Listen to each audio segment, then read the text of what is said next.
getting started as a BA, business analyst, we are going to explore how a non-IT person can get into business analysis. A lot of people find this as a viable option to enter into IT by becoming a business analyst.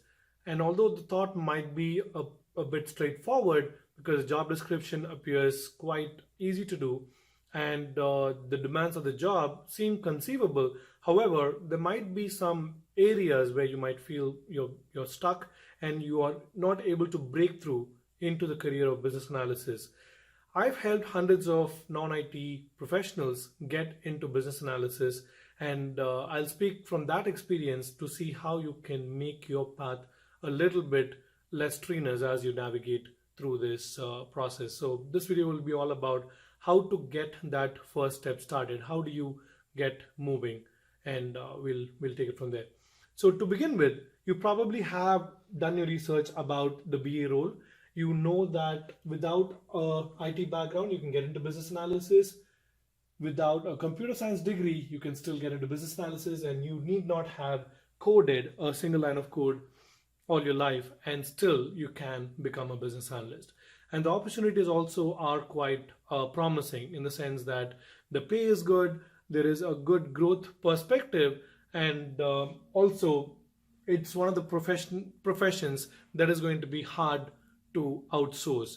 You might have a tester or a developer working out of another location or a country, but a business analyst is typically on the field with the business users wherever they are located, so that it's easier to communicate and have the conversations going, and it just makes sense for the business analyst to be co-located where the project is happening.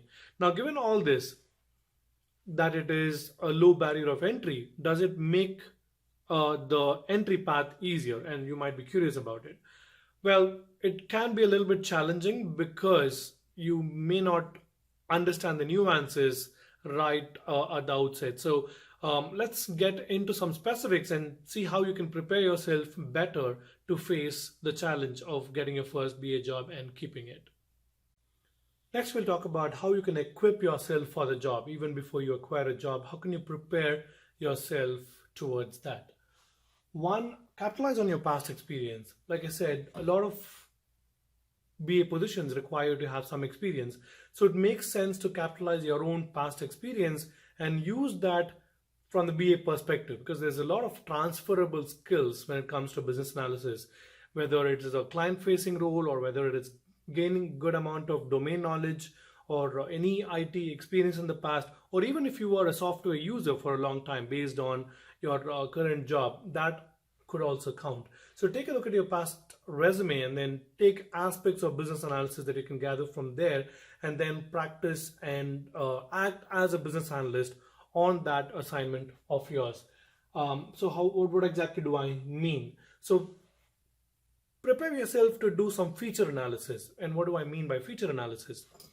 If you have a certain product in front of you, learn to identify what the different feature sets are, what the different functionality available in that software is. And one way to get started with that is if you go to this website, capterra.com, and I'll throw in that information on that link as well, requirementsync.com/getting started. Capterra.com is a software directory, which means a lot of software vendors have information about their products available there. And they are very well categorized by domain and subdomain and specific subject area. So it's very easy to choose from thousands of software products relevant to the industry that you have knowledge about, so that you can look through that software, identify and relate to the features that are built into that software. So you can get a good understanding about how a software is laid out, or who the users can be, what the key features of the software are. So once you start looking at ready software and making that analysis and getting some understanding, it can be easy for you to relate to your own expertise and then say, okay, if I were to build a product for solving a given problem, then what would the features be? Who would the users be? How would the UI look like? And Capterra is a great resource because for a lot of these tools, they offer a free demo, or they might have a software demo available on YouTube. So you can kind of get an idea about a software and kind of relate to how that was built which can give you a good edge about being on a project and then seeing it end to end. So it gives you a good amount of visibility on several software products, and that's something that you could do. Next, start to practice your skills, BA skills, even in your current job. So any opportunity that you get to do a BA responsibility, jump on it. Perhaps some areas of your job or your team involves interviewing others and gathering more information, eliciting requirements from others. Be that person, volunteer to do that.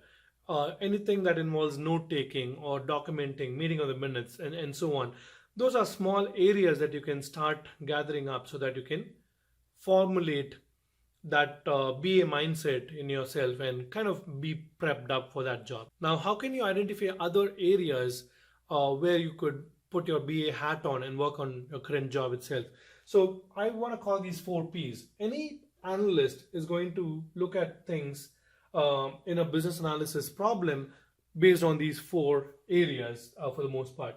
First is the phrase. What is the key terminology in a business domain, in a problem statement? In other words, before you jump into a problem and start speaking to people from the business, you want to speak the same language as them. So what phrases do they use? What are the terms that they oftentimes use? So within your domain or within the domain that you're trying to learn, identify these phrases, glossary of terms. Understand that before you jump in. So once you know the terms, then it's easier for you to jump into the process.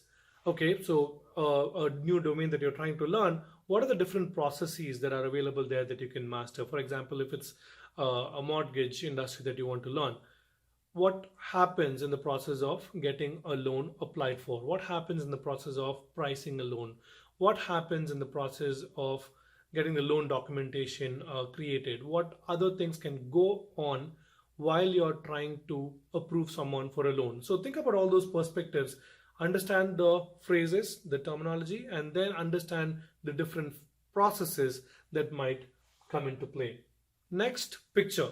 How can you represent whatever processes or things that go on, anything that is complex, in a diagram that is simple enough to understand so that you can convey a lot of content in a very short manner? That is one thing that the business analyst has to do constantly, is to come up with ways to depict complexity in a simplistic manner. So think about how you can represent your process, maybe a flow chart or whatever makes sense to represent something in a diagrammatic format.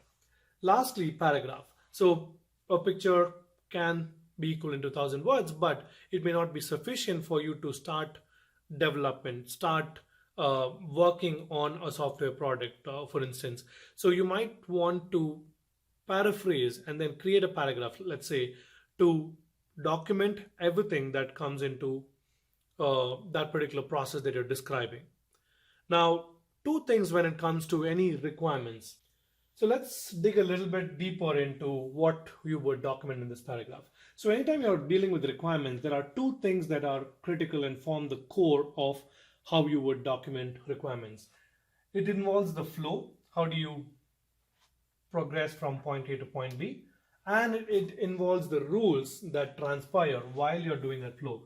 So certainly here there might be a rule that says, okay, you cannot do this unless, or if this, then that. So any rules that relate to what is allowed, what is permissible, not permissible, that would be a rule.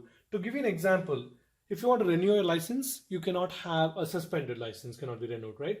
So what are the requirements? And first of all, how do you renew is your flow. And then what are the rules that go into place while you're trying to do that renewal would be your rules. So any requirements you can think about as what is the flow, what are the rules that need to be ensured, and that can give you a picture of how you can represent these different scenarios and how to document these and practice even in your current job or while learning a new discipline. So there you have it, all the information I wanted to present in terms of getting started as a business analyst, taking those first steps towards a successful IT career. I'll leave you with some useful information. requirementsync.com/getting started will have access to all the resources that we discussed about in relevance to getting started as a BA.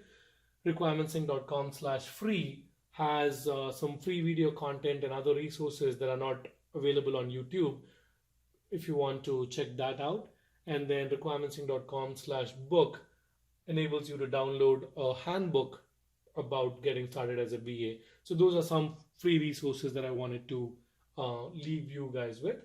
And this is our WhatsApp number, 703-468-1921, or use +1 for international, +1 703-468-1921 if you want to call us or WhatsApp us about any of your training needs, if we can assist you getting onto that BA career. And this is my LinkedIn address. It redirects to my LinkedIn, srinivas.com. If you want to get in touch with me, all my contact information is there. Wish you all the best in your IT careers, and I'll catch you in another video. Thanks.